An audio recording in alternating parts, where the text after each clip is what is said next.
beginning, before swords or demons, before the first sunrise ever touched the earth, there was a dance said to move with the rhythm of the sun itself. The ancient Japanese called it Kagura, the dance of the gods. It began in the age of the divine, when the sun goddess Amaterasu hid herself in a cave, plunging the world into darkness. The heavens froze, the earth turned cold, and life stood still. Then one goddess, Aim no Uzume, placed a wooden tub before the cave and began to dance. Her movements were wild and joyous, her laughter bright. The other gods laughed too, their voices echoing through the heavens, until Amaterasu, curious about the noise, peeked from her cave and light returned to the world. That moment became the first Kagura, a dance that called back the sun and restored balance. It taught people that through rhythm, breath, and movement, they could touch the divine. Centuries passed. The divine stories became rituals, and the rituals became tradition. In villages across Japan, people still danced before sacred flames, their steps slow and flowing, honoring Kagutsuchi, the god of fire sun of Izanagi and Izanami, the creators of heaven and earth. Kagutsuki's birth was tragic. His flames burned his mother, and his father, in grief, struck him down. But from his blood came new gods, volcanoes, sparks, and rebirth. That was the meaning of fire in Shinto. It destroys, yet purifies.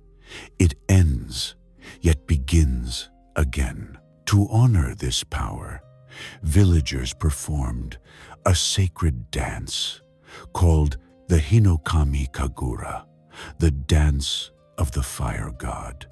Each step mirrored the sun's journey from sunrise to sunset. 12 flowing forms, without pause. Fire dancers believed that by moving in harmony with the flame, they could purify the world of evil and connect with the gods of light.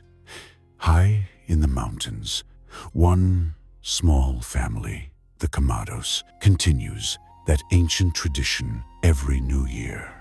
They dance the Hinokami Kagura through the freezing night, their breath misting in the cold, their bodies moving endlessly before a sacred flame. They believe it's simply a family ritual, a prayer for protection. But hidden inside the dance is something far greater. The Hinokami Kagura is in fact the original breathing style, the sun breathing, created by Yoriichi Tsugikuni, the first demon slayer.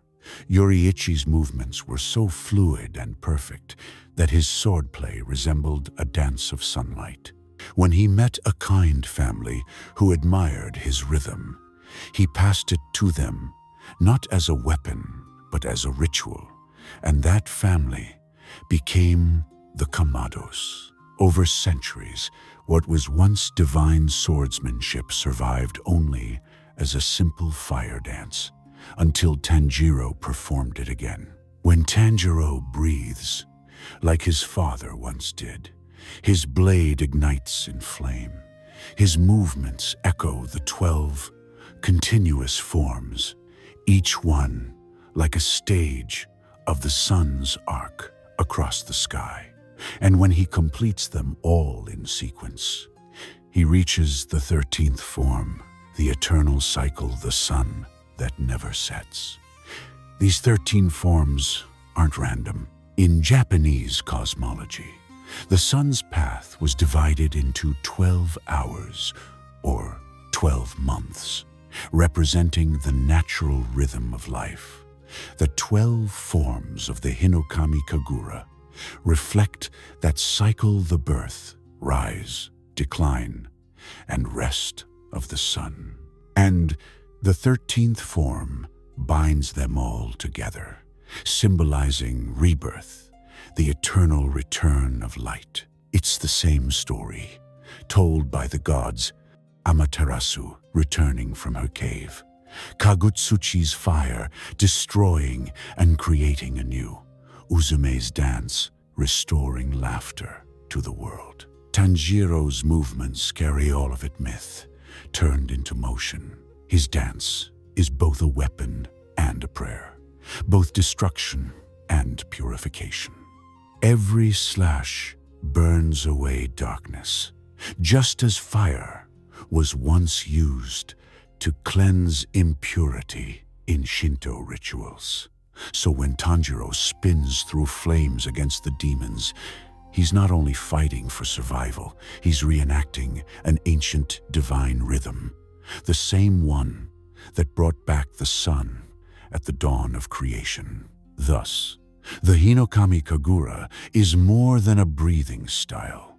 It's a symbol of continuity, how divine power can pass quietly through generations, hidden in ritual, waiting to awaken again when the world needs light. From the gods' first dance, to a mountain family's tradition, to a boy's blazing resolve against darkness, the fire never died. The dance of the gods never ended. It simply found a new name.